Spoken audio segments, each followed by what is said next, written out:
End of the semester assembly. This assembly today is not to endorse any political party or encourage or discourage membership in any organization, nor is it to create unrest based on prejudices in any form or statements presented here today. The intent, however, is to encourage you to stand up for what is right based on what you believe in. Today, consider yourself privileged to be in the presence of one who has paved the way for equality and social justice, or to perhaps bring a social studies lesson to life. Now, I would like to introduce our speaker. The first popular use of the term Black Power as a social and political slogan was by Stokely Carmichael, later known as Kwame Ture, and Willie Ricks, aka Mukasa Dada, both organizers and spokespersons for the Student Nonviolent Coordinating Committee known as SNCC. William Mukasa Ricks is also a civil rights leader, an elder, a father, an organizer, an orator, popularized by the chant Black Power, to name a few. Mukasa Ricks is one of the greatest of all activists produced by the turbulent 60s in the southern portion of the United States. His activities has carried him all over the country and throughout the African world in an effort to eliminate the misery and suffering that peoples of African descent have been subjected to ever since the slave trade depopulated Africa of millions of its sons and daughters. As the field secretary for SNCC, Ricks organized countless sit-ins, marches, demonstrations, and boycotts, all of which were instrumental in destroying the overt forms of Jim Crow and racial oppression, which were so prevalent in the United States less than 30 years ago.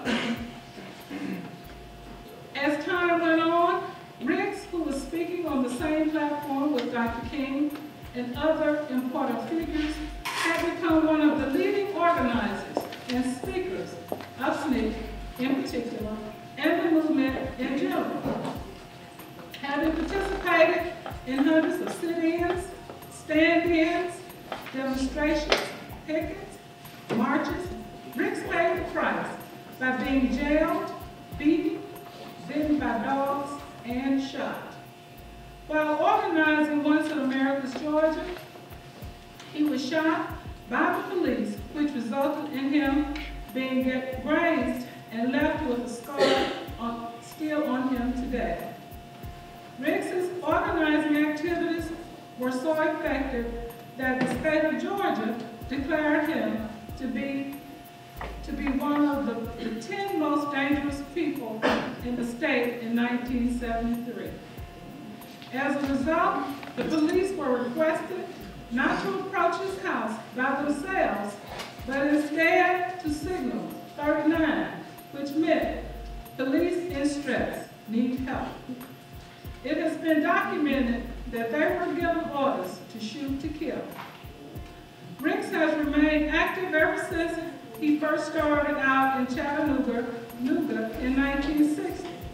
He is one of the most committed activists and charismatic speakers around.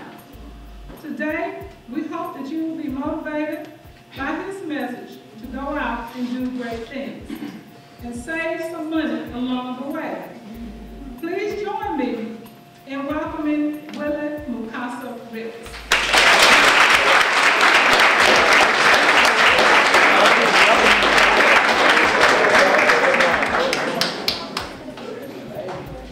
How y'all Africans doing today? Just to wake everybody up and put us in unity. Everybody hold your fists up. Hold up high. With a strong voice.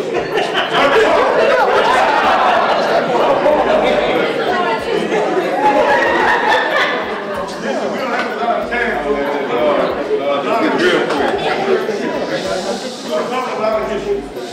First, I want to say that Chinese come from China, right? Koreans come from where? Korea. Europeans come from where? Europe. This land right here we live on today, who come from here? Indians. And Africans come from where? Africa. What are we? Africans. What are we? Africans. What are we? Africans. There's no such thing as an African American. You can't be two.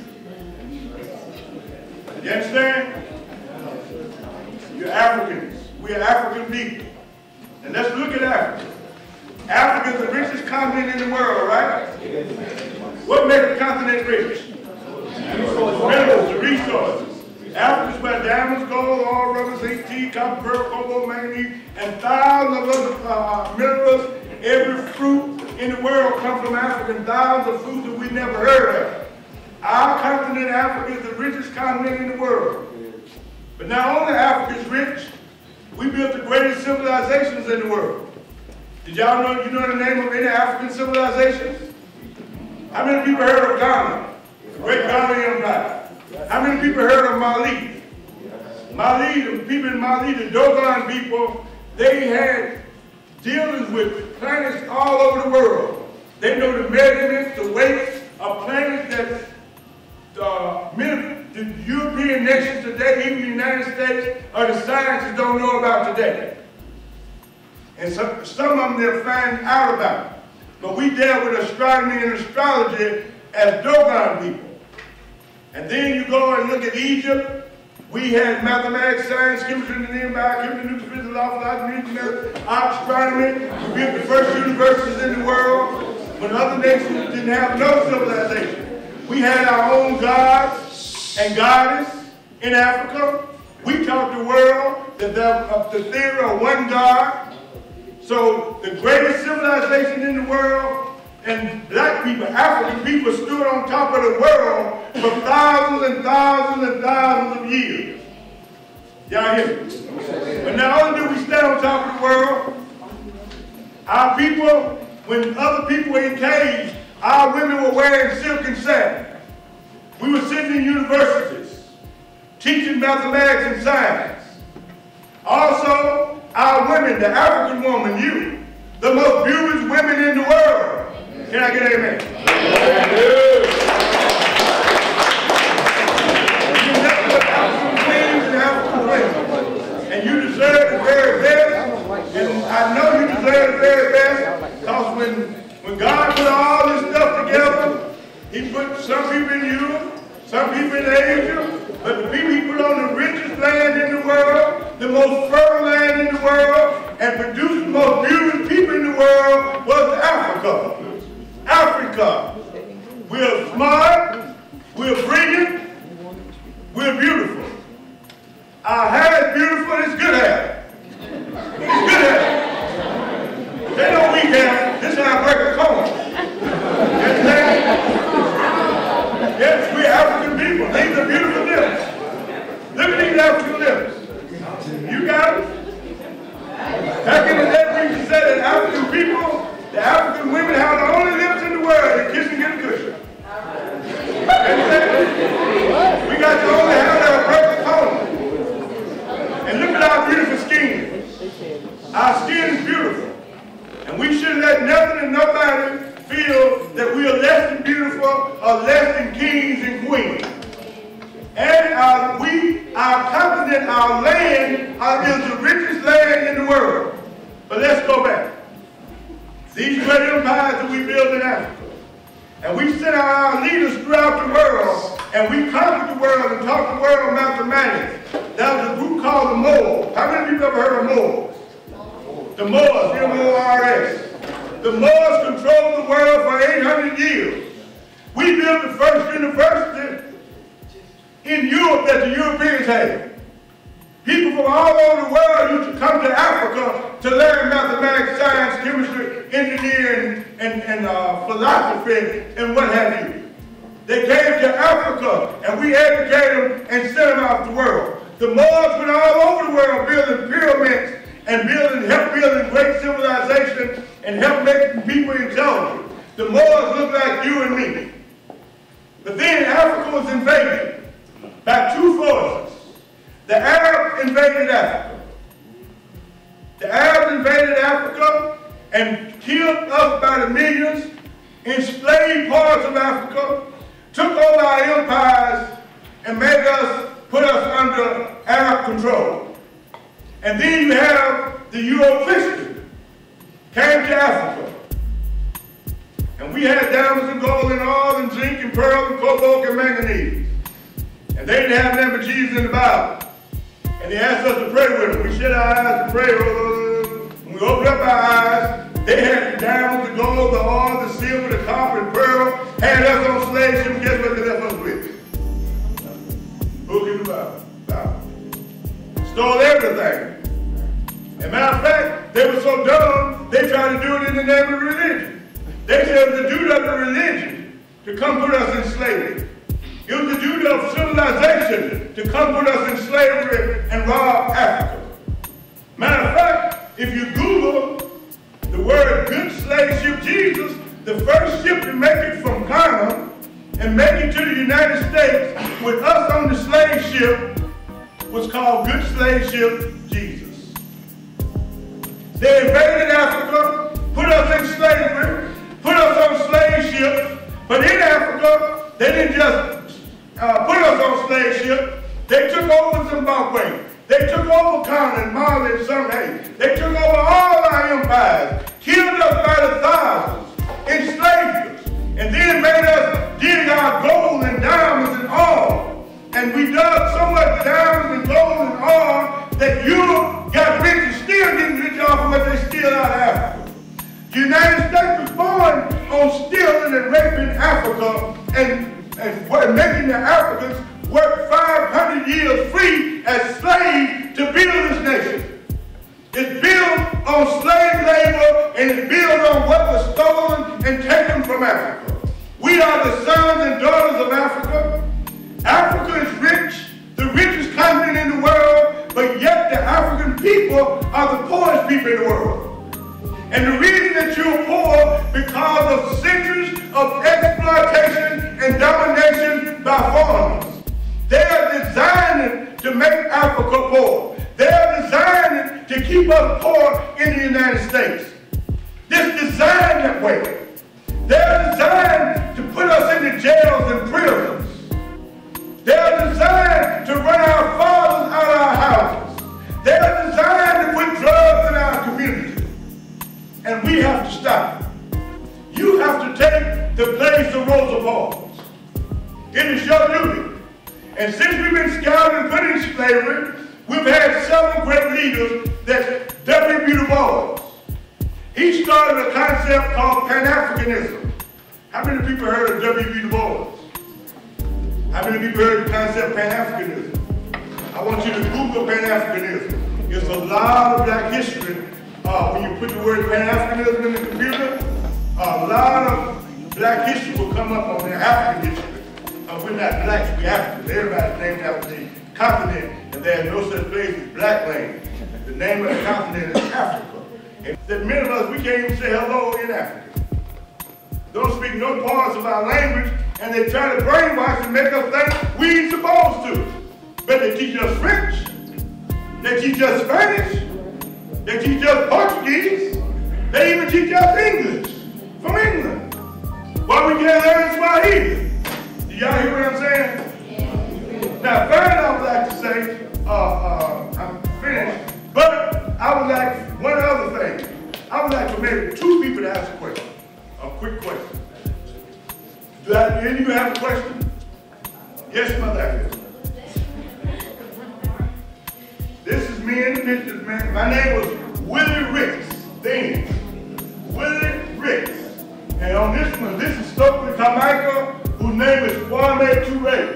Me and him got our name, and this is Martin King. On this march, we marched 240 miles, and they were throwing bombs at us and fighting.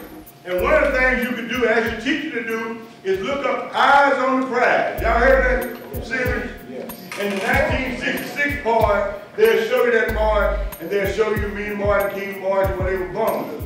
I used to march and speak and stand next to Martin Luther King in so many fights and so many battles, and we spoke in so many churches and universities together. And the Martin Luther King got killed, I ate breakfast with him the morning he died. And Martin Luther King, my good buddy, my best friend, Stokely Carmichael, was my good fighting friend. And then they died, and I promised myself I'll keep the fight going. Am I doing a good job?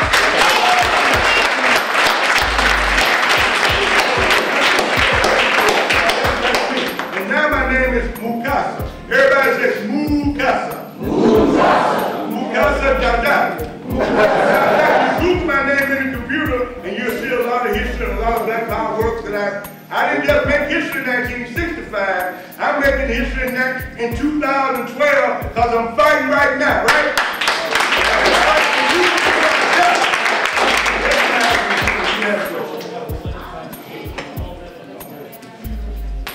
I can speak anywhere. Let me give you my number.